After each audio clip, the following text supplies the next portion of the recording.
Uy, kamusta po? Kamusta sa ating mga ka-reels? Tara, samahan niyo po akong magluto ng adobong isaw ng baboy. Sana all. At syempre, para pangontra sa lansa, pakukuluan po muna natin yan sa dahon ng laurel at palalambutin. Yes! Tara na po maggisa. Gisahin po muna natin ang sibuyas at isunod po natin ang bawang.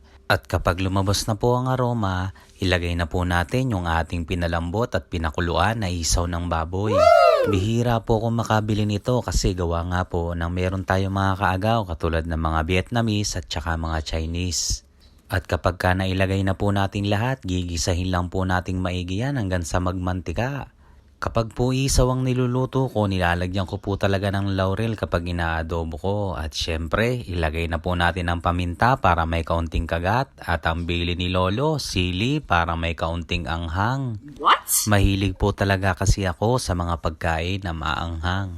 Hahaluin lang po natin yan ng maigi at gigisahin at susunod na po natin ang toyo. Ang ginamit ko pong toyo dyan, yung toyo rito sa Japan. At syempre dahil adobo, kaunting suka.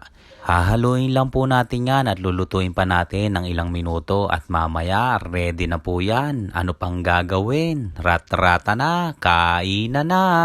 Oh my God!